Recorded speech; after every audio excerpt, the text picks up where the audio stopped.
ਉਧਰ ਇਜ਼ਰਾਈਲ ਤੋਂ ਇਹ ਰਿਪੋਰਟਸ ਹਰਜੋਤ ਸਿੰਘ ਜੀ ਆ ਰਹੀਆਂ ਆ ਵੀ ਈਰਾਨ ਦੀਆਂ ਜਿਹੜੀਆਂ ਮਿਜ਼ਾਈਲਸ ਦਾ ਸ਼ਾਰਪਨਰ ਆ ਉਹ ਤੈਲ ਅਵੀਵ ਦੇ ਇਲਾਕੇ ਦੇ ਵਿੱਚ ਡਿੱਗਾ ਆ, ਜਿਸ ਕਰਕੇ ਉੱਥੇ ਕਈ ਅੱਗਾਂ ਵੀ ਲੱਗੀਆਂ ਜਿਹੜੀਆਂ ਉਹ ਦੱਸੀਆਂ ਜਾ ਰਹੀਆਂ ਹੈਗੀਆਂ ਆ। ਸੋ ਉਧਰ ਇਜ਼ਰਾਈਲ ਦੀ ਮਿਲਟਰੀ ਦੇ ਦੁਆਰਾ ਈਰਾਨ ਦੇ ਉਲਟ ਹੋਰ ਨਵਾਂ ਕੈਂਪੇਨ ਜਿਹੜਾ ਆ ਉਹ ਲਾਂਚ ਕੀਤਾ ਗਿਆ ਆ। ਇਜ਼ਰਾਈਲੀ ਡਿਫੈਂਸ ਫੋਰਸਿਸ IDF ਨੇ ਜਾਣਕਾਰੀ ਜਿਹੜੀ ਦਿੱਤੀ ਆ। ਈਰਾਨ ਦਾ ਜਿਹੜਾ ਸਟੇਟ ਟੀਵੀ ਆ ਉਹ ਦੱਸ ਰਿਹਾ, ਰਿਪੋਰਟ ਕਰ ਰਿਹਾ ਵੀ ਤਹਿਰਾਨ ਦੇ ਕਈ ਇਲਾਕਿਆਂ ਦੇ ਵਿੱਚ ਵੱਡੇ ਧਮਾਕੇ ਜਿਹੜੇ ਆ ਉਹ ਸੁਣੇ ਗਏ ਹੈਗੇ ਆ। ਸੋ ਹੁਣ ਤੱਕ ਹਰਜੋਤ ਸਿੰਘ ਜੀ 5,500 ਤੋਂ ਵੱਧ ਟਾਰਗੇਟਸ ਦੇ ਉੱਤੇ ਅਮਰੀਕਾ ਨੇ ਤੇ 10,000 ਤੋਂ ਵੱਧ ਟਾਰਗੇਟਸ ਦੇ ਉੱਤੇ ਇਜ਼ਰਾਈਲ ਨੇ ਹਮਲਾ ਜਿਹੜਾ ਆ ਉਹ ਕੀਤਾ ਹੈਗਾ ਆ। ਸੋ ਇਹ ਮੰਨਿਆ ਜਾ ਰਿਹਾ ਆ ਵੀ 15,000 ਤੋਂ ਵੱਧ ਟਿਕਾਣਿਆਂ ਦੇ ਉੱਤੇ ਈਰਾਨ ਦੇ ਅੰਦਰ ਅਮਰੀਕਾ ਤੇ ਇਜ਼ਰਾਈਲ ਦੇ ਦੁਆਰਾ ਸਾਂਝੇ ਤੌਰ ਦੇ ਉੱਤੇ ਹਮਲਾ ਜਿਹੜਾ ਉਹ ਕੀਤਾ ਗਿਆ ਆ। UAE ਕਹਿ ਰਿਹਾ ਆ ਵੀ ਉਹਨਾਂ ਦੇ ਦੁਆਰਾ ਉਹਨਾਂ ਦੇ ਜਿਹੜੇ 에ਅਰ ਡਿਫੈਂਸ ਆ ਉਹਨਾਂ ਨੇ ਕਈ ਜਿਹੜੇ ਡਰੋਨਸ ਤੇ ਬੈਲਿਸਟਿਕ ਮਿਜ਼ਾਈਲਸ ਆ ਉਹਨਾਂ ਨੂੰ ਇੰਟਰਸੈਪਟ ਕੀਤਾ ਆ। UAE ਦੀ ਡਿਫੈਂਸ ਮਿਨਿਸਟਰੀ ਦਾ ਦਾਅਵਾ ਆ ਵੀ 27 ਡਰੋਨ ਤੇ 7 ਬੈਲਿਸਟਿਕ ਮਿਜ਼ਾਈਲਸ ਨੂੰ ਉਹਨਾਂ ਨੇ ਅੱਜ ਜਿਹੜਾ ਆ ਉਹ ਇੰਟਰਸੈਪਟ ਕੀਤਾ ਆ। ਕਹਿੰਦੇ ਵੀ ਹੁਣ ਤੱਕ UAE ਯੂਨਾਈਟਿਡ ਅਰਬ ਐਮੀਰੇਟਸ ਉਹਨਾਂ ਦੇ 에ਅਰ ਡਿਫੈਂਸਿਸ ਨੇ 285 ਬੈਲਿਸਟਿਕ ਮਿਜ਼ਾਈਲਸ, 15 ਕਰੂਜ਼ ਮਿਜ਼ਾਈਲਸ ਤੇ 1567 ਜਿਹੜੇ ਡਰੋਨਸ ਆ ਜੋ ਉਹਨਾਂ ਦੇ ਇਲਾਕੇ ਦੇ ਵਿੱਚ ਨੂੰ ਆ ਰਹੇ ਸੀ ਉਹਨਾਂ ਨੂੰ ਰੋਕਿਆ ਜਿਹੜਾ ਉਹ ਹੈਗਾ ਆ। ਜਾਂ ਈਰਾਨ ਨੇ ਇੰਨੇ ਨੰਬਰਸ ਦੇ ਨਾਲ ਉਹਨਾਂ ਤੇ ਹਮਲਾ ਜਿਹੜਾ ਉਹ ਕੀਤਾ ਆ। ਹੁਣ ਤੁਸੀਂ ਹਿਸਾਬ ਲਾ ਲਓ ਹਰਜੋਤ ਸਿੰਘ ਜੀ, ਕੱਲੇ UAE ਦੇ ਉੱਤੇ ਹੀ 1500 ਤੋਂ ਵੱਧ ਡਰੋਨ ਜਿਹੜੇ ਈਰਾਨ ਵਾਲੇ ਸੁੱਟ ਚੁੱਕੇ ਆ ਤੇ ਆਲੇ ਦੁਆਲੇ ਦੇ ਹੋਰ ਗਲਫ ਦੇ ਮੁਲਕਾਂ ਦੇ ਉੱਤੇ ਤੇ ਅਮਰੀਕਾ ਦੇ ਜਿਹੜੇ ਫੌਜੀ ਅੱਡੇ ਆ ਉਹਨਾਂ ਦੇ ਉੱਤੇ ਕਿੰਨੇ ਕੁ ਜਿਹੜੇ ਇਹਨਾਂ ਨੇ ਸੁੱਟੇ ਹੋਣੇ ਆ ਤੇ ਇਜ਼ਰਾਈਲ ਦੇ ਉੱਤੇ ਕਿੰਨੇ ਕੁ ਜ਼ਿਆਦਾ ਜਿਹੜਾ ਉਹਨਾਂ ਨੇ ਸੁੱਟੇ ਜਿਹੜੇ ਉਹ ਹੋਣੇ ਆ। ਨਾਟੋ ਨੇ ਜਿਹੜਾ ਦੱਸਿਆ ਵੀ 에ਅਰ ਤੇ ਮਿਜ਼ਾਈਲ ਡਿਫੈਂਸ ਐਸੈਟਸ ਦੇ ਦੁਆਰਾ ਇੱਕ ਇਰਾਨੀਅਨ ਮਿਜ਼ਾਈਲ ਜੋ ਕਿ ਟਰਕੀ ਦੀ 에ਅਰ ਸਪੇਸ ਦੇ ਵਿੱਚ ਆ ਰਹੀ ਸੀ ਉਸ ਨੂੰ ਸ਼ਾਟ ਡਾਊਨ ਕੀਤਾ ਆ, ਉਸ ਨੂੰ ਰਾਹ ਦੇ ਵਿੱਚ ਹੀ ਖਤਮ ਕੀਤਾ ਆ।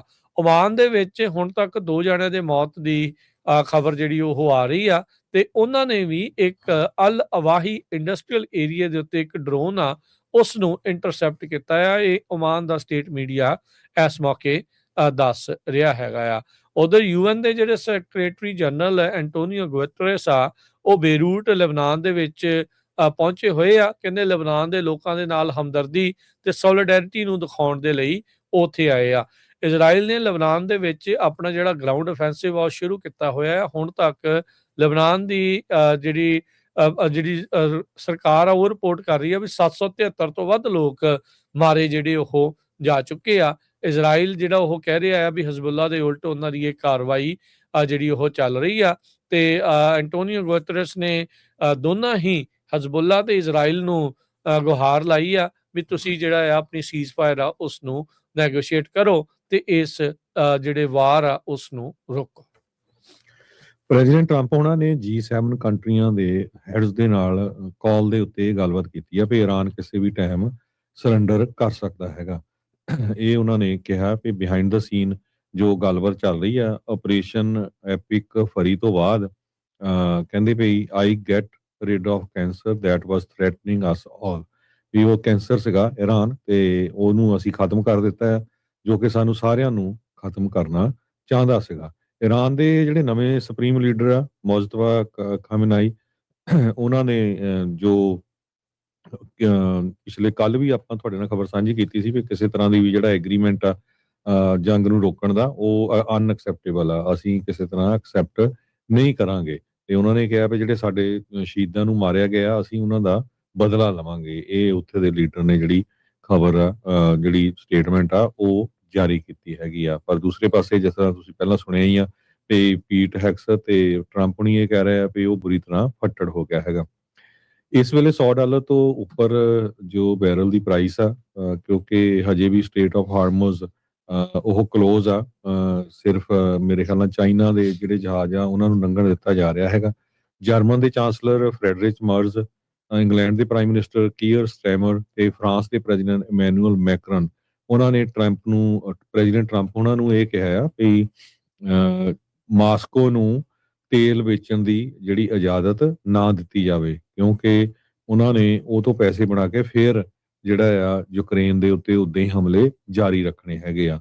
ਪੂਟਨ ਦਾ ਜੋ ਇਨਵੋਏ ਹੈਗਾ ਕਿਰਲ ਡਿਮਿਟਰੇਵ ਉਹ ਫਲੋਰੀਡਾ ਦੇ ਵਿੱਚ ਟਰੰਪ ਉਹਨਾਂ ਦੇ ਐਡਵਾਈਜ਼ਰ ਸਟੀਵ ਵਿਟਕੌਫ ਤੇ ਜੈਰਡ ਕਸ਼ਨਰ ਉਹਨਾਂ ਨੂੰ ਮਿਲਿਆ ਹੈਗਾ ਗਲੋਬਲ એનર્ਜੀ ਕ੍ਰਾਈਸਿਸ ਦੇ ਸੰਬੰਧ ਦੇ ਵਿੱਚ। ਸੋ 3 ਯੂਰਪੀਅਨ ਪਾਵਰਸ ਟ੍ਰੈਜਰੀ ਡਿਪਾਰਟਮੈਂਟ ਨੇ ਅਨਾਉਂਸ ਕੀਤਾ ਹੈ ਵੀ 1 ਮੰਥ ਵੇਵਰ ਦਿੱਤਾ ਗਿਆ ਹੈ ਯੂਐਸ ਸੈਂਕਸ਼ਨਸ ਦਾ ਰਸ਼ੀਅਨ ਆਇਲ ਨੂੰ ਲੈ ਕੇ। ਸੋ ਰਸ਼ੀਅਨਸ ਦੇ ਉੱਤੇ 1 ਮਹੀਨੇ ਦੇ ਲਈ ਜਿਹੜੀਆਂ ਸੈਂਕਸ਼ਨਸ ਉਹ ਨਹੀਂ ਲੱਗਣਗੀਆਂ। 2 ਅਫੀਸ਼ੀਅਲਸ ਜਿਹੜੇ ਆ ਪ੍ਰੈਜ਼ੀਡੈਂਟ ਟਰੰਪ ਉਹਨਾਂ ਦੇ ਸੰਬੰਧ ਦੇ ਵਿੱਚ ਉਹਨਾਂ ਨੇ ਇਹ ਕਿਹਾ ਆ ਵੀ ਯੂਕੇ ਦੇ ਪ੍ਰਾਈਮ ਮਿਨਿਸਟਰ ਸਟੈਮਰ ਨੇ ਪਹਿਲਾਂ ਨਾ ਕਰ ਦਿੱਤੀ ਸੀ, ਬਾਅਦ ਦੇ ਵਿੱਚ ਉਹਨਾਂ ਨੇ ਅਮਰੀਕਾ ਨੂੰ ਕਿਹਾ ਸੀ ਕਿ ਹਾਂ ਤੁਸੀਂ ਸਾਡੇ ਬੇਸ ਯੂਜ਼ ਕਰ ਸਕਦੇ ਆ, ਪਰ ਟਰੰਪ ਉਹਨਾਂ ਨੇ ਸਟੈਮਰ ਨੂੰ ਕਹਿੰਦੇ ਵੀ in front of other G7 leaders ਇਹ ਕਿਹਾ ਵੀ ਤੁਹਾਡੀ ਕੋਈ ਹੁਣ ਹੈਲਪ ਦੀ ਜ਼ਰੂਰਤ ਨਹੀਂ, ਜੇ ਤੁਸੀਂ ਕਰਨੀ ਸੀ ਤੇ ਉਹ ਪਹਿਲਾਂ ਕਰਨੀ ਸੀ ਜੰਗ ਤੋਂ ਜਾਂ ਜੰਗ ਸ਼ੁਰੂਆਤ ਵੇਲੇ, ਤੇ ਹੁਣ ਤੁਸੀਂ ਬਹੁਤ ਲੇਟ ਹੈਗੇ ਆ। ਜੀ ਬਿਲਕੁਲ। ਆਇਲ ਦੀ ਡਿਸਰਪਸ਼ਨ ਕਾਫੀ ਜ਼ਿਆਦਾ ਇਸ ਟਾਈਮ ਮਾੜੀ ਬਣੀ ਪਈ ਆ। ਕੱਲ ਅਮਰੀਕਾ ਨੇ ਜਿਹੜੀਆਂ ਰਸ਼ੀਅਨ ਤੇਲ ਦੇ ਉੱਤੇ ਜਿਹੜੀਆਂ ਸੈਂਕਸ਼ਨਸ ਆ ਉਹਨਾਂ ਨੂੰ ਆਰਜੀ ਤੌਰ ਦੇ ਉੱਤੇ ਹਟਾਇਆ ਸੀਗਾ, ਤਾਂ ਜੋ ਕਿ ਤੇਲ ਦੀਆਂ ਕੀਮਤਾਂ ਬਹੁਤੀਆਂ ਜਿਹੜੀਆਂ ਉਹ ਨਾ ਵਧਣ, ਜਿਸ ਦੇ ਕਰਕੇ ਯੂਰਪ ਤੇ ਯੂਕਰੇਨ ਵਾਲਿਆਂ ਨੇ ਇਸ ਸਟੈਪ ਦੀ ਨਿੰਦਾ ਜਿਹੜੀ ਉਹ ਕੀਤੀ ਸੀਗੀ। ਤੇ ਟਰੰਪ ਹੁਣੀ ਇਹ ਬੋਸਟ ਕਰ ਰਹੇ ਸੀਗੇ ਵੀ ਅਮਰੀਕਾ ਨੇ ਇਸ ਦੇ ਵਿੱਚ ਕਾਫੀ ਜ਼ਿਆਦਾ ਮਨੀ ਜਿਹੜੀ ਉਹ ਬਣਾਉਣੀ ਜਿਹੜੀ ਉਹ ਹੈਗੀ ਆ। So likely to make lot of ਜਿਹੜੇ ਮਨੀ ਆ। ਉਧਰ ਇਰਾਨ ਦਾ ਜਿਹੜਾ ਪ੍ਰੈਜ਼ੀਡੈਂਟ ਆ ਉਹ ਤਹਿਰਾਨ ਦੀਆਂ ਸੜਕਾਂ ਦੇ ਉੱਤੇ ਹਰਜੋਤ ਸਿੰਘ ਜੀ ਘੁੰਮਦਾ ਨਜ਼ਰ ਆਇਆ ਹੈਗਾ ਆ। ਸੋ ਉਹਨੇ ਵੀ ਜਿਹੜੀਆਂ ਸ਼ਰਤਾਂ ਆ ਇਰਾਨ ਦੇ ਪ੍ਰੈਜ਼ੀਡੈਂਟ ਨੇ ਮਸੂਦ ਪਜ਼ਿਸ਼ਕੀਅਨ ਉਹਨਾਂ ਨੇ ਕੀਤੀਆਂ। ਸੋ ਉੱਥੇ ਜਿਹੜੇ ਲੋਕ ਇਸ ਟਾਈਮ ਸੜਕਾਂ ਦੇ ਉੱਤੇ ਸੀਗੇ, ਇੱਕ ਮੋਟਰਸਾਈਕਲ ਦੀ ਬੈਕ ਦੇ ਉੱਤੇ ਬਹਿ ਕੇ ਤਹਿਰਾਨ ਦੀਆਂ ਸੜਕਾਂ 'ਚ ਜਿਹੜਾ ਉਹ ਘੁੰਮ ਜਿਹੜਾ ਰਿਹਾ ਸੀਗਾ। ਅਲ-ਕੁਦਸ ਡੇ ਮਾਰਚ ਜਿਹੜੀ ਉੱਥੇ ਕੀਤੀ ਜਿਹੜੀ ਉਹ ਗਈ ਆ। ਟਰੰਪ ਨੇ ਜਿਹੜਾ ਹੁਣ ਇਹ ਕਿਹਾ ਆ ਵੀ ਕਹਿੰਦੇ ਵੀ ਹੁਣ ਲੱਗਦਾ ਨਹੀਂ ਵੀ ਇਰਾਨ ਵਾਲੇ ਜਿਹੜੇ ਰਿਵੋਲਟ ਕਰਨਗੇ ਇਸ ਟਾਈਮ ਰਜੀਮ ਦੇ ਉਲਟ, ਜਦ ਕਿ ਇਹ ਸਾਰਾ ਮਸਲਾ ਇਹਨਾਂ ਪ੍ਰੋਟੈਸਟਰਸ ਦੀ ਨਾਂ ਦੇ ਉੱਤੇ ਹੀ ਹਮਲਾ ਜਿਹੜਾ ਉਹ ਇੱਕ ਹਿਸਾਬ ਦੇ ਨਾਲ ਕੀਤਾ ਗਿਆ, ਇਹਨਾਂ ਨੂੰ ਵੀ ਜਿਹੜਾ ਉਹ ਵਰਤਿਆ ਜਿਹੜਾ ਹੋ ਗਿਆ ਸੀਗਾ। ਸੋ ਇਹ ਇਸ ਟਾਈਮ ਜਿਹੜੀ ਹਰਜੋਤ ਸਿੰਘ ਦੀ ਸਥਿਤੀ ਆ ਉਹ ਸਾਹਮਣੇ ਜਿਹੜੀ ਉਹ ਚੱਲ ਰਹੀ ਹੈਗੀ ਆ। ਇਸ ਦੇ ਜਿਹੜੇ ਹਰਜੋਤ ਸਿੰਘ ਜੀ ਅਮਰੀਕਨ ਮੇਨਲੈਂਡ ਦੇ ਉੱਤੇ ਜਿਹੜੇ ਅਸਰ ਆ ਉਹ ਇਸ ਤਰੀਕੇ ਦੇ ਨਾਲ ਦੇਖਣ ਨੂੰ ਮਿਲ ਰਹੇ ਆ ਵੀ ਕੱਲ ਆਪਾਂ ਜਿਹੜੀ ਖਬਰ ਕੀਤੀ ਸੀ ਵੀ ਮਿਸ਼ੀਗਨ ਦੇ ਇੱਕ ਸਿਨੇਗੋਗ ਦੇ ਵਿੱਚ ਜਿਹੜਾ ਹਮਲਾ ਹੋਇਆ ਸੀ, ਜਿਹਦਾ ਕੱਲ ਆਪਾਂ ਜ਼ਿਕਰ ਕੀਤਾ ਸੀ, ਹੁਣ ਉਸਦਾ ਨਾਮ ਵਗੈਰਾ ਸਾਰਾ ਕੁਝ ਪਤਾ ਲੱਗ ਗਿਆ ਆ। ਆਇਮਨ ਮੁਹੰਮਦ ਗਜ਼ਾਲੀ ਉਸਦਾ ਨਾਮ, ਲੈਬਨਾਨ ਦੇ ਵਿੱਚ ਜੰਮਿਆ ਸੀ, ਯੂਐਸ ਦਾ ਇਹ ਨੈਚੁਰਲਾਈਜ਼ਡ ਸਿਟੀਜ਼ਨ ਸੀ। ਰੀਸੈਂਟਲੀ ਲੈਬਨਾਨ ਦੇ ਵਿੱਚ ਜਦ ਇਜ਼ਰਾਈਲ ਨੇ ਹਮਲੇ ਕੀਤੇ ਤਾਂ ਕਹਿੰਦੇ ਵੀ ਉਹਨਾਂ ਸਟ੍ਰਾਈਕਸ ਦੇ ਵਿੱਚ ਇਸ ਦੇ 2 ਭਰਾ ਤੇ ਭਤੀਜਾ ਤੇ ਭਤੀਜੀ ਉਹ 에ਅਰ ਸਟ੍ਰਾਈਕ ਦੇ ਵਿੱਚ ਉਸਦੀ ਜਿਹੜੀ ਉਹ ਮੌਤ ਹੋ ਗਈ ਸੀਗੀ। ਤੇ ਇਸ ਨੇ ਫਿਰ ਆਪਣੀ ਜਿਹੜੀ ਗੱਡੀ ਆ 41 ਸਾਲਾ ਆਇਮਾਨ ਮੁਹੰਮਦ ਗਜ਼ਾਲੀ ਆ ਉਸਨੇ ਇਸ ਸਿਨੇਗੋਗ ਦੇ ਵਿੱਚ ਮਾਰੀ, ਜਿੱਥੇ ਗੋਲੀਆਂ ਚਲਾ ਕੇ ਮਾਰਨ ਦੀ ਇਸਨੇ ਜਿਹੜੀ ਉਹ ਕੋਸ਼ਿਸ਼ ਸੀਗੀ ਜਾਂ ਉਸਦੀ ਆੜ ਦੇ ਵਿੱਚ ਜਿਹੜਾ ਉਹ ਸੀਗਾ। ਪਰ ਉੱਥੋਂ ਦੇ ਸਿਕਿਉਰਿਟੀ ਗਾਰਡ ਨੇ ਮੁਸ਼ਤੈਦੀ ਦੇ ਨਾਲ ਟੈਂਪਲ ਇਜ਼ਰਾਈਲ ਜਿਹੜਾ ਵੈਸਟ ਬਲੂਮਿੰਗਫੀਲਡ ਟਾਊਨਸ਼ਿਪ ਸੀ ਉਹਨਾਂ ਨੂੰ ਪਹਿਲਾਂ ਹੀ ਜਿਹੜਾ ਉਹ ਰੋਕ ਲਿਆ। ਤੇ ਨੁਕਸਾਨ ਇਸ ਲਈ ਨਹੀਂ ਹੋਇਆ ਕਿਉਂਕਿ ਉੱਥੇ ਜਿਹੜਾ ਸਕੂਲ ਸੀਗਾ ਉਹ ਉਸ ਟਾਈਮ ਉੱਥੇ ਬੱਚੇ ਤੇ ਜਿਹੜੇ ਵਿਦਿਆਰਥੀ ਆ ਜਾਂ ਸਟਾਫ ਆ ਤੇ ਅਧਿਆਪਕ ਆ ਉੱਥੇ ਮੌਜੂਦ ਨਹੀਂ ਸੀਗੇ।